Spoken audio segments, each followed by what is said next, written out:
What is up, bros? Josh here. In today's video, we're doing our recap of Rank Season 10, which is coming to a close relatively soon, but there still is time to go out there and get as many games in as possible and get to whatever rank you're trying to get to, or that prestigious Rank 1 and getting that Jolly Roger flag. So, this season, I'm going to title this season, The Season of Fatigue.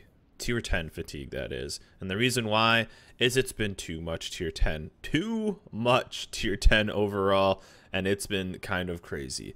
And what I mean by that, we'll get into in a second. But this season, I actually did rank out on 2 accounts, both my main, which you'll see right here, and this is the rank out game for that account. And we actually did my alternate account, which we're doing 2 YouTube series on. If you can go, I'll put a link down below. You guys can check those out.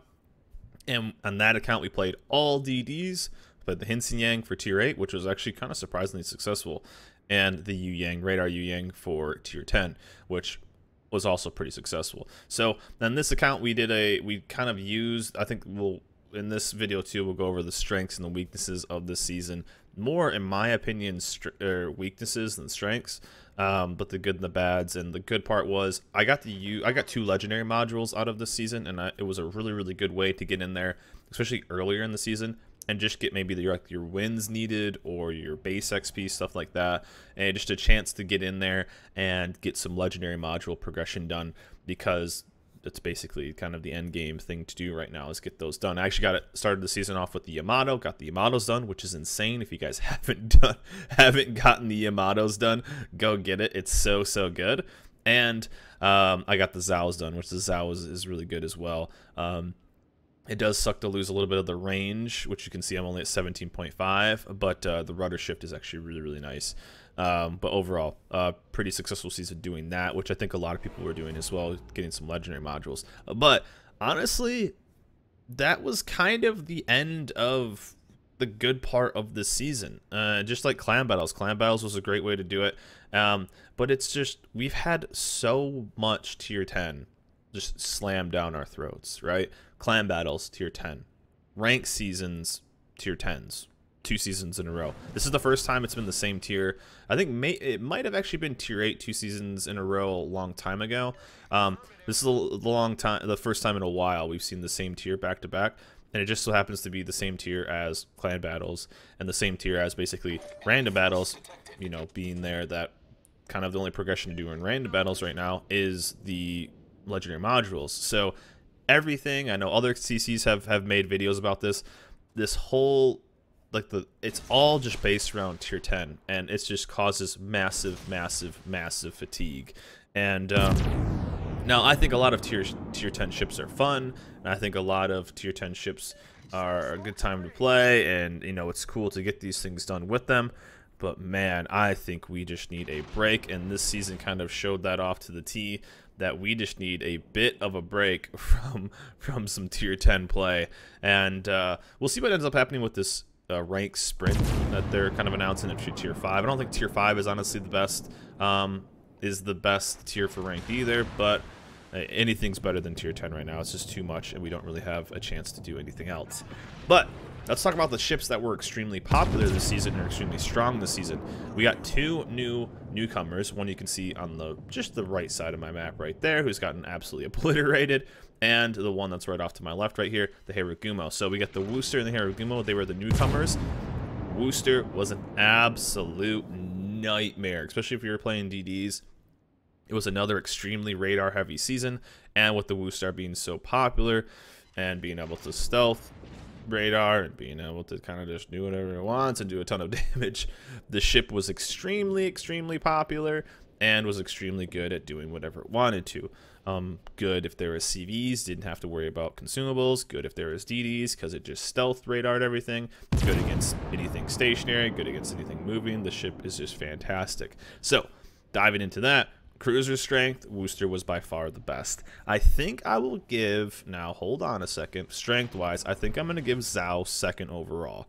And I think it barely beats out the DM. DM was extremely good, but I think DM has lost a little bit of a foothold due to the Wooster being kind of a stealthier radar ship. Now the DM's still extremely solid, but with the Zhao's 12-kilometer torps, I feel like the Zhao was very strong. I loved it. Going from playing DD to going to playing the Zhao it was so relaxing. It was so relaxing because the ship is so good, the detection is so low, it hits so hard, and it's just an overall fantastic ship.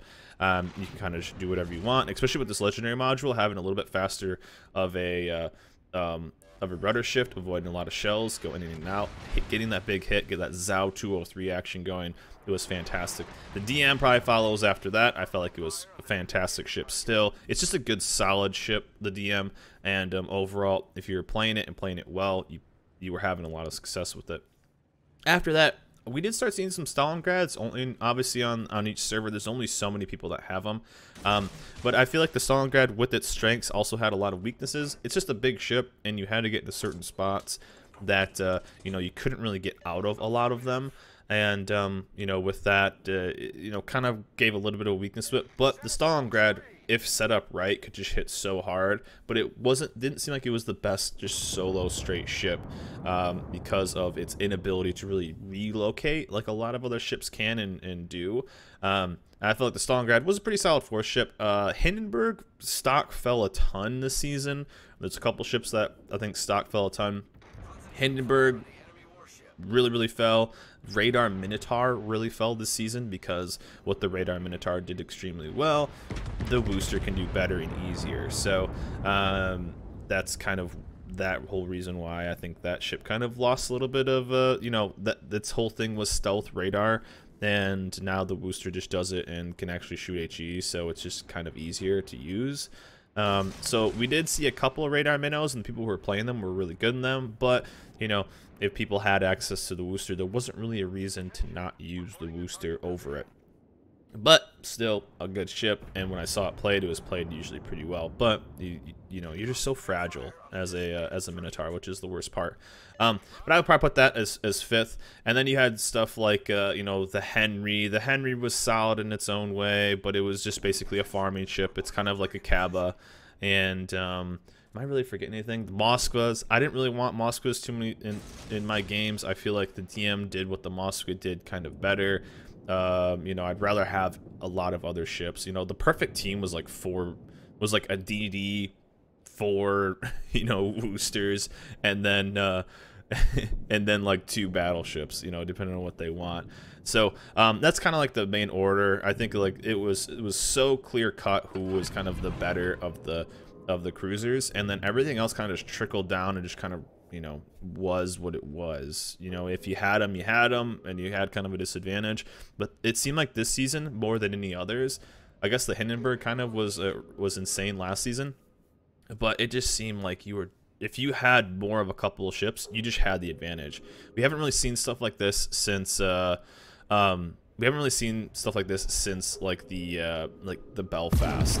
You know, the team who tended to have the most Belfast, not always, tended to have a bit of an advantage. Now there are situations where, you know, I had a team where there was a bunch of Fijis and we smashed a team of Belfast, but we haven't really kind of seen a ship having this much power and control over a game since basically the Belfast. And so basically the more times you had, the more Woosters you had, the better of a chance you had to win. Battleships were kind of the same. Yamato was really extremely popular. Montanas were extremely popular, both of those. There's a massive rise in Conqueror play, and I'm gonna try to get through these because this game doesn't end up lasting too long. Lots of Conqueror play this season, which was kind of surprising. And then we really didn't see too many Republics, and we didn't really see too many GKs. And the reason why, I just feel like for the tier, they're relatively, I mean, for their kind of what they can do, I feel like they're overall kind of not the best. Republic just takes so much HE damage. It really gets just melted. The armor, the plating on the ship just gets absolutely melted, and really you can just get a lot going, and down goes our Montana, who pushed right into a cap all by himself. But Conquerors were there, basically people just trying to save stars and farm a ton of damage. So the top 3 were easily, I would say, probably Yamato.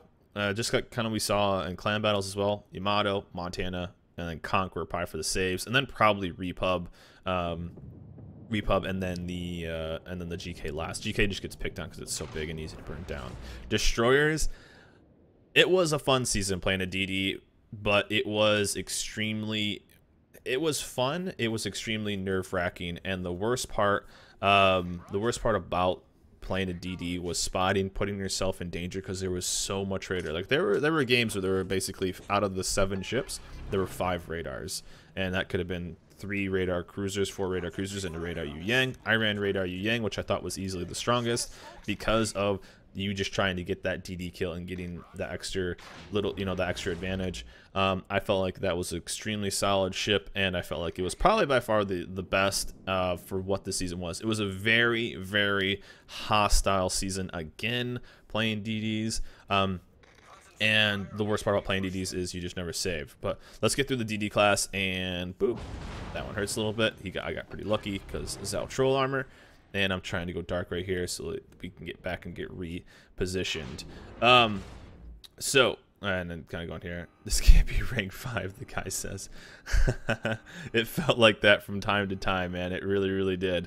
But Haragumo actually posed an amazing threat this season. It wasn't the best solo DD, but man, if you could get into a spot, that thing just farmed, nasty farmed this season, and was just an absolute monster to deal with. So some good torps out of there. That thing's DPM is absolutely insane. If you caught a stagnant battleship where you could smoke up and stuff like that, that ship just absolutely obliterated this season. It was extremely strong. The problem was finding somebody who played it right and played it well. When they did, that thing was a beast to deal with, and if you found it, you were going to have some trouble. Then there was some just like easy go-tos, like the gearing is still good, the Z is still good when played right. The Shima, I felt like whenever you saw Shimas, there was kind of like the joke, whoever has the most Shimas is gonna lose. I feel like that ship is so easily played incorrectly. And the reason being is I think a lot of people get too aggressive, and there's a lot of ships that kind of have what the Shima has, and that being they have stealth too. Like Radar Yu Yang, I wanted to go against Shimas because I felt like they wanted to gun me down or something, and we would just annihilate them. So I wasn't really too worried about Shimas. I was more worried about, other, first of all, Haragumos for sure, and then worried about other Radar Yu Yangs, because they were going to pose more of a threat. Shimas, I just felt like they had some good potential, but with what this kind of game was, without being able to defend yourself, and a lot of 1 or 2 DD games, you want stuff that has guns. So I think that's why, the Haragumo and the Yu Yang were probably easily top. And we'll see. It would have been really interesting to see if the Darien, the Royal Navy DD, would have been in here. I'm interested to see how that ship does throughout. But I feel like that was kind of overall the way to go. Kaba was there. Grozovoy was there. Grozovoy was actually solid if you wanted to kind of play like kind of a farmy DD, a stealthy farmy DD. A few people were playing it really, really well. But I feel like overall, you just, for how little of destroyers there were, you kind of wanted like a radar ship in the Yu Yang or something else. But Grozovoy was actually extremely strong with its radar buff. Kaba's still the Kaba when it comes to this. It's a farming ship. It's kind of like the Henry. You'll do a bunch of damage. You'll be very annoying. But overall, you'll kind of miss the point. And I feel like for that style of ship, the farming damage ships, Haragumo's going to do better. I feel like the Grozovoy did better than the Kaba. At least those other 2 ships, the Haragumo and the Grozovoy, can still cap. Basically, the Kaba can't really cap, except for a couple caps on maps. But overall, and CVs, it was midway. It was AP bombs, LOL, right through defensive fire, one-shotting cruisers. We didn't really see too many CVs this season, and it was, I mean, probably in all of the, one account took about 150 games. The other, this account took about 150. The other account took about 100 and I think 80 or 90, but that was all the way from rank 23. In all of those games in the rank 10, I think I maybe saw 10 CV games, 10 total CV games. So nothing too crazy, but overall, it's just, man, we need a break. Just to kind of recap, we need a break from tier 10s. It's going to be kind of cool to see the sprint being tier 5s, although I think tier 5 is another terrible rank, but that's a whole another video. But I would love to see it get back into tier 6, tier 8, stuff like that. Some non-tier 10, some non-tier. Please, Wargaming. And we pleaded to the devs. Me and a couple other CCs are really trying to push that for the future, to just give us a bit of a break, because the fatigue the tier 10 fatigue really kind of showed this game. I mean, I think I played Warriors Path 200 times. Like in the past 6 months through ranked battles, clan battles, ranked battles, clan battles. I mean, we've probably played each one of these, and on top of random battles, I think we've played each one of these maps. I think I've played Hotspot 500 times. I don't even know. And it's just too much. It's too much. It's too much tier 10. But overall, too, I think the XP was kind of a bit nutty this season. I mean, DD XP is just so brutal. Basically, doing objectives gives you little to no XP. And now DDs have had a very easy road. I know that for a long time, but I would love to see an entire rework of the DDs and an entire rework of you know, of just kind of everything. And I think that would be kind of nice of how XP works, because this season we really saw, especially with tier 10s, it just gets so highlighted of just basically doing damage is how XP is done. And I don't like that model. I don't like that damage equals XP where objectives equals nothing. You know, you go out there, you bust your ass as a destroyer player or a stealthy cruiser, and, you know, there were games where there weren't any DDs, and you would basically get little to no XP to show for all the hard work you've done, because there's no way to really analytically put that into an equation. And so that kind of sucks, and I don't like that that's the model. Now, I think destroyers were rewarded too much when it came to the game, but just like basically going and maybe doing a little bit of damage and capping, I feel like it was too much in the past, but right now I feel like it's way too little. And I feel like it's, you know, Conquerors are really popular this season because people could just farm stars. You know, other ships that were really good at farming tended to be pretty good and kind of popular because they could farm stars. That's not the best model to have for a, you know, for a actual, you know, a model for your rank season and a model for the Save a Star system if they want to continue to do this Save a Star system going forward. So I really hope Wargaming kind of changes what they do, and I really hope that Wargaming kind of, you know, kind of changes up how the XP system works, because it's really a bummer to go out there and work your butt off as a DD, as a Yu Yang, as a Gearing, as a whatever, spotting, you know, putting torps out there, smoking for your team if you have smoke, you know, going out there where you know where a Wooster is, but you still have to spot the team anyway, and then being by far the lowest XP and having no chance to save. I mean, it got pretty infuriating over the season about, you know, why would I even, you know, do that? There's no XP. So I don't like that mentality. So who knows? Let me know in the comments what you guys think about Save a Star mechanic. Is it good? Is it bad? Let me know in the comments below what you guys thought of this season. What did you play? And I would be really interested to see what you guys think would be a fun tier for next rank season. Now, the full rank season. We're not talking about the sprint season that's coming up. So next rank season, which one would you guys love to see? So anyways, guys, rank 10 season, there's a few more days left. I think there's about 10 more days. So if you're out there, go get your rank 1, go get your flags, go get your doubloons, go get your rewards. Maybe go get your first Jolly Roger if you're out there, and go get your steals. It's the first season that you've gotten a steal throughout the entire season, so that's been kind of cool as well. So lots of info, though. We did it with 2 seasons, so that was pretty fun. We did it all live on stream, so if you guys haven't checked that out, we do that every season, and we'll be doing it with the sprint season. But anyways, guys, that's it for me. Hope you guys enjoyed this video. Remember, like, subscribe, and I'll see you guys next time.